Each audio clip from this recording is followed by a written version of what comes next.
So 2 weeks ago, I searched the word nationalist on Twitter. The results were quite colorful, with expressions like emboldened racist moron, white supremacist idiot, fascist sock puppets, Orwellian, Hitlerian, terrifying. I then searched the word globalist and got things like socialist sellouts, disgusting corporate propaganda, elitist financial overlords, ruthless cosmopolitan rats.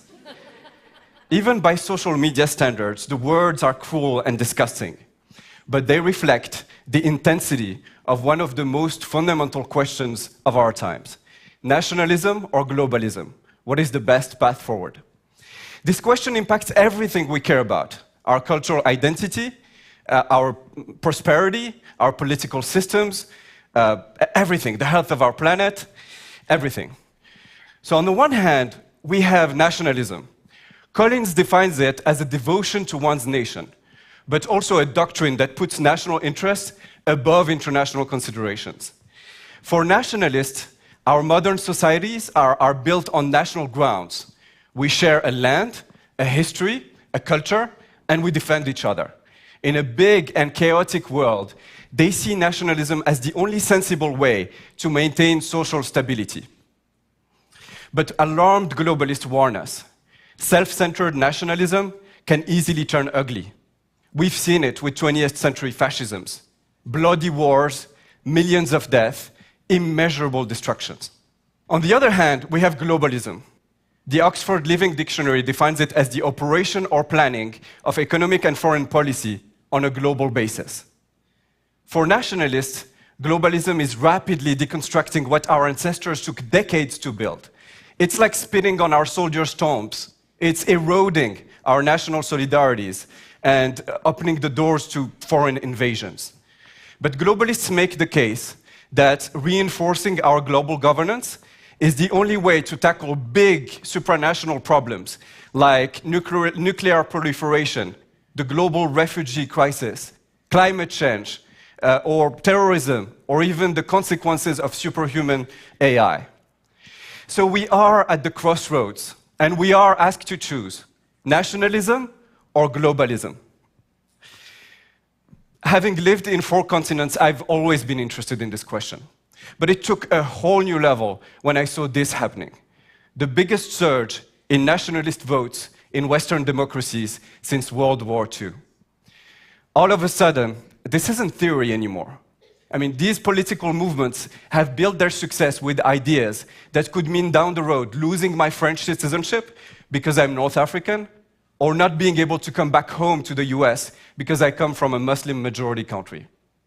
You know, when you live in a democracy, you live with this idea that your government will always protect you as long as you abide by the laws. With the rise of national populism, despite being the best citizen I can, I now have to live with the idea that my government can hurt me for a reason I cannot control. It's very unsettling. But it forced me to rethink this question and try to think deeper. And the more I thought about it, the more I started questioning the question. Why would we have to choose between nationalism and globalism? Between loving our country and caring for the world? There's no reason for that. We don't have to choose between family and country, or region, or religion and country. We already have multiple identities, and we live with them very well. Why would we have to choose between country and world? What if instead of accepting this absurd choice, we took it on ourselves to fight this dangerous binary thinking? So for all the globalists in the audience, I want to ask, when I say the word nationalist, what image comes to your mind? Something like this? Believe me, I think of that too. But I'd like you to remember that for most people, nationalism feels more like this, or maybe like that. You know, it's that thing inside you when you accidentally watch an obscure Olympic sport on TV.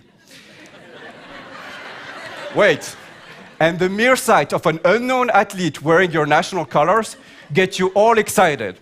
You know, your heartbeat goes up, your stress level goes up, and you're standing in front of that TV and screaming with passion for that athlete to win. That's nationalism. It's people happy to be together, happy to belong to a large national community. Why would it be wrong? Globalists, you may think of nationalism as an old 19th century idea that is destined to fade. But I'm sorry to tell you that the facts are not on your side. When the World Value Survey asked more than 89,000 people across 60 countries how proud they felt about their country, 88.5% said very proud or quite proud. 88.5%. Nationalism is not going away anytime soon. It's a powerful feeling that, according to another study, is a strong predictor of individual happiness. It's crazy, but your happiness is more correlated with national satisfaction than with things you would expect, like household income, or your job satisfaction, or your health satisfaction. So if nationalism makes people happy, why would anybody take it away from them? Fellow globalists, if you are like me, you may be attached to globalization for humanistic reasons, and you may take great joy in some of its accomplishments since 1945. After all, major regions of the world have been exceptionally peaceful. Extreme poverty rates around the globe are trending down, and more than 2 billion people, most notably in Asia, saw spectacular improvements in their standards of living. But studies also show that globalization has a dark side. And left on the side of the road, hundreds of millions of people on Western middle classes with anemic income growth for more than 2 decades, possibly 3 decades, according to some studies. We cannot ignore this elephant in our room.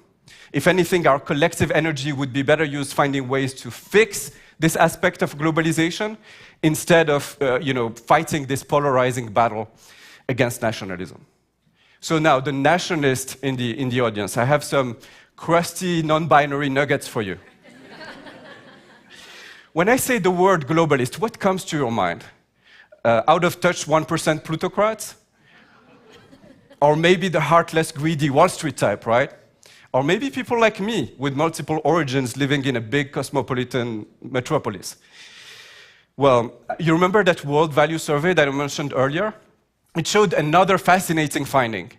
71% of the world population agreed with the statement, "I'm a citizen of the world." Do you know what it means? Most of us are simultaneously proud of our country and citizens of the world. And it gets even better. The citizens of the world in the survey show a higher level of national pride than the ones that rejected that label. So once and for all, being a globalist doesn't mean betraying your country. It just means that you have enough social empathy and you project some of it outside your national borders. Now, I know that when I dig into my own nationalist feelings, one of my anxieties versus the globalized world is national identity. How are we going to preserve what makes us special, what makes us different, what brings us together? And as I started thinking about it, I realized something really strange, which is that a lot of the key ingredients of our national identities actually come from outside our national borders. Like, think of the letters that we use every day. I don't know if you realize, but the Latin script, the Latin alphabet that we use, has its origins thousands of years ago near the Nile River.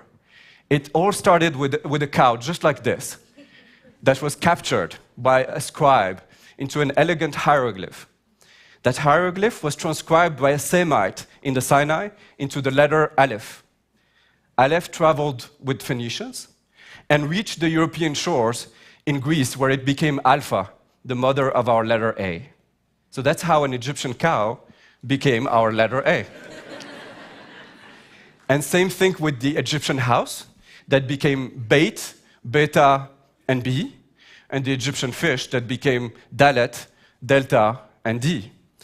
Our most fundamental texts are full of Egyptian cows, houses, and fish. And there are so many other examples, like take the United Kingdom and its monarchy. Queen Elizabeth II, German ancestry. The mottos on the royal coat of arms, all written in French, not a single word of English. Take France and its iconic Eiffel Tower. The inspiration, the United States of America. And I don't mean Las Vegas, I mean 19th century New York.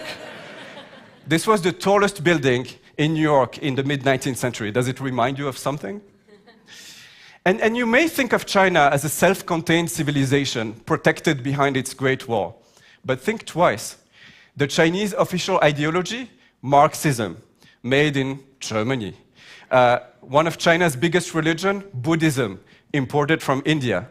India's favorite pastime, cricket. I really love this quote from Ashish Nandi, who said, "Cricket is an Indian game accidentally discovered by the British." So, these are good reminders that a lot of what we love in our national traditions actually come from previous waves of globalization. And beyond individual symbols, there are whole national traditions that could not have existed without globalization. And the example that comes to my mind is a world-beloved national tradition, Italian cuisine. My friends, if you ever have a chance to go to a super authentic Italian restaurant that only serves ancient Roman recipes, my advice for you is don't go. You'd get very, very disappointed. No spaghetti, no pasta. That really started in Sicily in the 8th century when it was under Arabian rule. No perfect espresso, no creamy cappuccino. That came from Abyssinia via Yemen in the 17th century. And of course, no perfect pizza napoletana. How would you make it without the tomatoes of the New World? No, instead, you would be served probably a lot of porridge, some vegetable, mostly cabbage, some cheese, and maybe if you're lucky, the absolute delicacy of that time. Perfectly cooked, fattened dormice. Thankfully, it was not a close tradition preserved by fanatic watchdogs. No, it was an open process nourished by explorers, traders, street sellers, and innovative home cooks. And in many ways, globalization is a chance for our national traditions to be questioned, regenerated, reinterpreted, to attract new converts, to stay vibrant and relevant over time. So just remember this. Most of us nationalists in the world are globalists, and most of us globalists in the world are nationalists. A lot of what we like in our national traditions come from outside our national borders. And the reason we venture outside our national borders is to discover these other national traditions. So the real question should not be to choose between nationalism and globalism. The real question is how can we do both better? It's a complex question for a complex world that calls for creative, non-binary solutions. What are you waiting for? Thank you.